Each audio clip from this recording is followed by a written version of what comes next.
नमस्कार दोस्तों, स्वागत है आपका फिर से एक नई वीडियो में। दोस्तों, बीएसएनएल थर्ड पीआरसी फाइनल होने वाली है।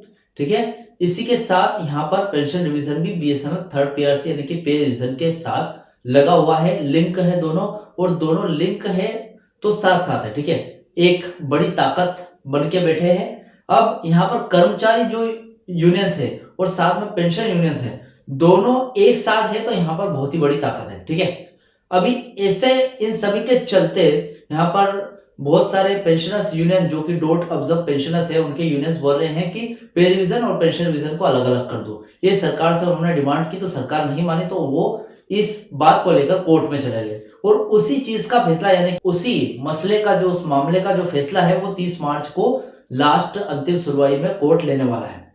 ठीक है, अब भाई साहब यहाँ पर एक सवाल आता है कि मार्च 2026 की अंतिम सुनवाई में अगर पेंशनर्स के पक्ष में फैसला चला जाता है और वेतन और पेंशन डिलिंक हो जाते हैं, तो डोट ऑब्जर्व पेंशनर्स है उनकी पेंशन तो 7 सीपीसी के अनुसार केंद्रीय कर्मचारियों की तरह रिवाइज हो जाएगी 2016 के हिसाब से 2.57 फिटमेंट फैक्टर के साथ। तो मतलब वो तो तर गए।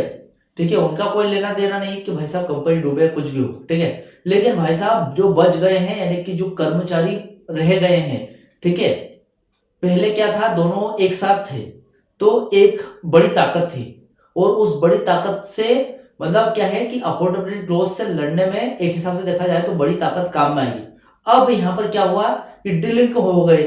ठीक है, दोनों अगर डिलिंक हो जाते हैं तो ऐसी स्थिति में कर्मचारी अकेले पड़ जाएंगे और अकेले पड़ने से और सरकार उनकी बात नहीं मानेगी और वो बोलेगी कि यहाँ पर कारण अफोर्डेबिलिटी क्लॉज हम नहीं हटा सकते क्योंकि अब वो अकेले पड़ गए। ठीक है, ऐसी स्थिति में कर्मचारी का क्या होगा? या फिर बहुत सारे ऐसे पेंशनर्स हैं जो कि बीएसएनएल में अब रिटायर हो रहे हैं यानी कि बीएसएनएल के निजी पेंशनर्स।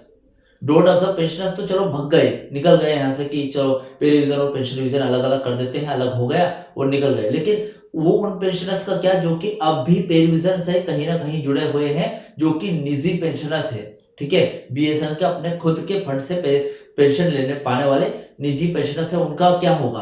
आज इस वीडियो में इसी बात की जानकारी आपको देने वाला हूं, इसी बात को क्लियर करने वाला हूं कि जो कर्मचारी पे रिवीजन और पेंशन रिवीजन के डीलिंकिंग के बाद जो कर्मचारी है वो अकेले पड़ जाएंगे, उनका क्या होगा। ठीक है, तो चलिए, चैनल पर नए हो तो सब्सक्राइब करें। मेरा नाम सुनील विश्वकर्मा। जानकारी यूजफुल लगे तो लाइक करके जरूर जाना। चलिए दोस्तों, बढ़ाते हैं वीडियो को आगे। देखिए दोस्तों, ये सबसे अहम मुद्दा है क्योंकि डोट ऑब्जर्व पेंशनर तो सरकार के खिलाफ केस करके कोर्ट में अगर जीत गए तो डिलिंकिंग के बाद अलग हो जाएंगे और ये उनके लिए एक फायदे की बात है और वो जरूरी भी है। लेकिन ऐसे में कर्मचारी अकेले रह जाएंगे यानी कि दो भाई जब तक एक है तब तक कोई आंख नहीं उठा सकता उन पर। ठीक है, हाथ नहीं उठा सकता। और अगर अलग हो गए तो ऐसी स्थिति में अगर कुछ पंगा वगैरह हो गया तो वो एक भाई अकेला पड़ जाएगा, कमजोर पड़ जाएगा। ठीक है, तो ऐसी ही स्थिति यहाँ पर बीएसएनएल कर्मचारी की। भले ही देखिए यहाँ पर कंपनी डूबी यानी कि कंपनी लॉस में गई, कर्मचारी का कोई कसूर नहीं, किसी एक कर्मचारी ने नहीं किया ये। ठीक है, और ना ही पूरे कर्मचारियों का कोई कसूर है। ये बड़े अधिकारियों ने सारे फैसले लिए और जो भी फैसले लिए वो ऊपर से लिए गए, मतलब बड़े अधिकारियों द्वारा लिए गए और कंपनी के खुद के फैसले थे। इसका कोई जिम्मेदार नहीं है, कर्मचारी कोई जिम्मेदार नहीं है। ठीक है, तो वो अकेले रह जाएंगे तो ऐसे में तो अफोर्डेबिलिटी क्लोज है, ये कंपनी कभी नहीं हटाएगा क्योंकि बीएसएनएल इतनी जल्दी प्रॉफिट नहीं कमा सकता। पहला पॉइंट है पे रिवीजन और पेंशन रिवीजन डिलिंकिंग का असर देख लेते हैं। यदि दिल्ली हाईकोर्ट के फैसले के बाद पेंशन रिवीजन को पे रिवीजन से डिलिंक कर दिया जाता है तो इसके जो परिणाम है वो बहुत ही खतरनाक होंगे। देखिए, पेंशनर्स के लिए बात करूं तो ये एक सबसे बड़ी जीत मानी जाएगी क्योंकि उनकी पेंशन 7 सीपीसी यानी कि 7वें वेतन आयोग के फिटमेंट फॉर्मूले के अनुसार रिवाइज हो सकेगी, भले ही बीएसएनएल घाटे में हो। कर्मचारियों के लिए चिंता का विषय है, जैसा कि मैंने आपको पहले बताया कि अभी तक जो पेंशनर्स है और कर्मचारी एक साथ मिलके दबाव बना रहे थे किस पे? सरकार पर। तो दबाव बनकर सरकार झुक रही थी। डीलिंकिंग के बाद कर्मचारियों के लिए थर्ड पीआरसी लागू करवाना थोड़ा सा चुनौतीपूर्ण हो सकता है क्योंकि सरकार अक्सर बीएसएनएल की वित्तीय स्थिति यानी कि अफोर्डेबिलिटी क्लोज का हवाला देती रही है। ठीक है, अब पेंशनर्स के यूनियंस की ज्यादा दबाव था क्योंकि पेंशनर्स डोट ऑब्जर्व पेंशनर्स लगे हुए थे और उनको रूल 37 ए के हिसाब से उनकी पेंशन रिवाइज करनी जरूरी थी। तो इस स्थिति में अफोर्डेबिलिटी क्लोज में कहीं ना कहीं रिलैक्सेशन मिल जाता। लेकिन अब अगर अलग हो जाती है तो पे रिवीजन का होना बहुत मुश्किल हो जाएगा। बेनिफिट्स और एरियर की बात करूं तो सरकार थर्ड पीआरसी लागू करते समय यह तय कर सकती है कि क्या एरियर नगद दिया जाएगा या फिर उसे भविष्य के लिए टाल दिया जाएगा। अगर थर्ड पीआरसी लागू होता है तो कर्मचारियों को नए पे स्केल का लाभ तो मिलेगा, लेकिन एरियर का भुगतान सरकार की बजट मंजूरी और बीएसएनएल के कैश फ्लो पर निर्भर करेगा। ठीक है, तो ये एरियर का मामला हो सकता है, लेकिन पहले थर्ड पीआरसी तो लागू हो।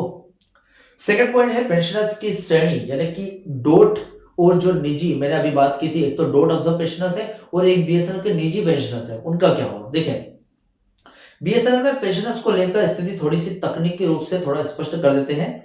पहले तो डोट यानी कि कंबाइंड सर्विस वाले पेंशनर्स की बात करते हैं, जिन्होंने डोट में भी रहे थे, काम किया था और बीएसएनएल में भी काम किया था, उन कर्मचारियों की बात कर लेते हैं, उन पेंशनर्स की बात कर लेते हैं। बीएसएनएल के लगभग 99% पेंशनर्स वे हैं जो पहले डाक और दूरसंचार विभाग में सरकारी कर्मचारी थे। 1 अक्टूबर 2000 को बीएसएनएल में जब डोट ऑब्जर्व जो पेंशनर्स थे या फिर कर्मचारी थे वो शामिल हुए थे, इनकी पेंशन की जिम्मेदारी भारत सरकार rule 37A CCS pension rule उठाती है, न कि बीएसएनएल अपनी निजी फंड से। ठीक है, अब निजी पेंशन की बात करें, जो कि डीलिंकिंग होने के बाद डोट ऑब्जर्व पेंशनर्स तो चले जाएंगे, लेकिन बहुत सारे ऐसे पेंशनर्स हैं जो निजी पेंशनर्स हैं बीएसएनएल के, उनका क्या होगा। बीएसएनएल के वे कर्मचारी जो 2000 के बाद जब बीएसएनएल बनी उसके बाद सीधे बीएसएनएल में भर्ती हुए थे, डायरेक्ट रिक्रूट्स, वे सरकारी pension central civil service pension के दायरे में नहीं आते हैं। उनके लिए ईपीएफ 95 या फिर एनपीएस जैसी योजनाएं होती है, जो कि उन्हें डोट पेंशनर्स जैसी सुविधाएं नहीं मिलती है। ठीक है, लेकिन वो बीएसएनएल की निजी सुविधाएं हैं। तीसरा पॉइंट है वर्तमान में रिटायर होने वाले कर्मचारियों की बात करूं, जो कर्मचारी आज या फिर भविष्य में रिटायर हो रहे हैं, उनकी स्थिति उनकी ज्वाइनिंग पर निर्भर करती है। ठीक है, यानी कि कब वो उन्होंने ज्वाइनिंग ली थी कंपनी में। डोट के माध्यम से आए लोग की अगर बात करूं, जो कर्मचारी 2000 से पहले सेवा में थे और बीएसएनएल में आए थे, वे रिटायरमेंट के बाद भी डोट पेंशनर्स, गवर्नमेंट पेंशनर्स जिसको बोलते हैं, की श्रेणी में ही रहेंगे। उनकी पेंशन भी कंसोलिडेटेड फंड ऑफ इंडिया से दी जाती है। ठीक है, कौन, dot observe pensioners. BSNL recruits की अगर बात करूं, जो कर्मचारी सीधे बीएसएनएल द्वारा भर्ती किए गए हैं, वो पूरी तरीके से बीएसएनएल के अपने सिस्टम यानी कि ईपीएफ या फिर एनपीएस के अधीन है। कुल मिलाकर बात यह आती है कि डीलिंकिंग होने पर पेंशनर्स का रास्ता साफ हो जाएगा, लेकिन कर्मचारी के लिए यूनियंस का मजबूत होना बहुत जरूरी है। थर्ड पीआरसी के लिए सरकार पर सीधा दबाव बनाना अनिवार्य होगा।